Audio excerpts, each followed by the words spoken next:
Morning. For all of you juggling a career and a growing family, or at least one that's growing up, we have found a resource that can help you keep all of the balls in the air and not feel like a clown in the process. Sarah French is in the hub. She's going online. She's with Rick Hancock. What is up, guys? Birds, we like that intro. Yeah, I like that intro a lot. That was fun. We're talking women all day today, huh? It's all women all day in honor of the Yukon women and all the great things women are doing in the state. It's just after 7:30, so there's probably a lot of moms who are pushing their kids out of the house Making on the breakfast, school bus, making and all that lunch. stuff. And now they have to get ready for work. And juggling all that, as Logan said, can be a challenge. And we found a super cool website called jobsandmoms.com, started by Nancy Colomer.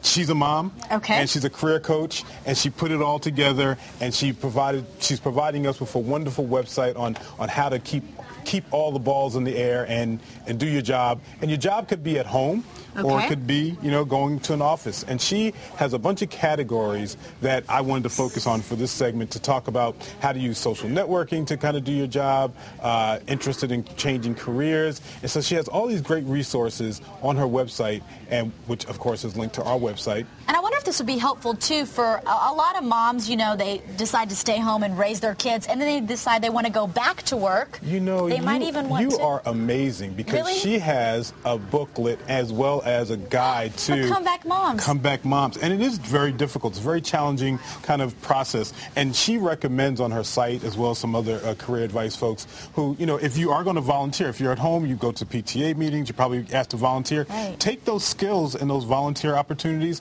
to try to apply them, so when you apply for a job, you don't have those big gaps of lack of experience or lack of working. And so this guide is a wonderful resource for men too, for men who may be out of work or stay at home. Raising kids is a full-time job in itself. It's a full-time job, and so she's been doing this for a couple of years now. And when I ran across her website, in the earlier segment we talked about Blog Her. I ran across her website and thought that this was something. Is she on Blog Her? Yeah, she's on Blog Her, and which is the website we talked about earlier. She's on Facebook, she's on Twitter, and you can find a lot of different ways to connect with her.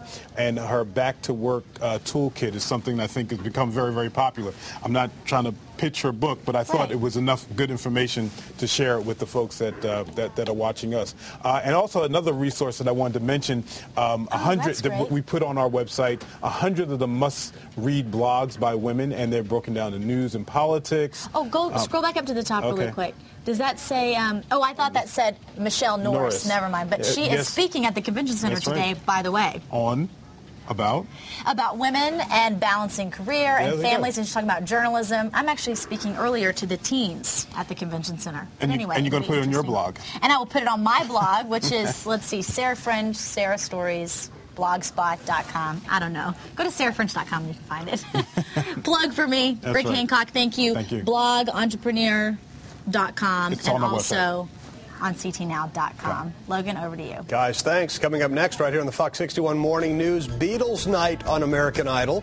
Let it be, let it be, let it be, let it be. Whisper words of wisdom, let it be. And when pretty nice, huh? Will Katie Stevens' rendition of Let It Be enough to please the judges and everybody at home? Find out what everybody in her hometown of Middlebury thinks. We're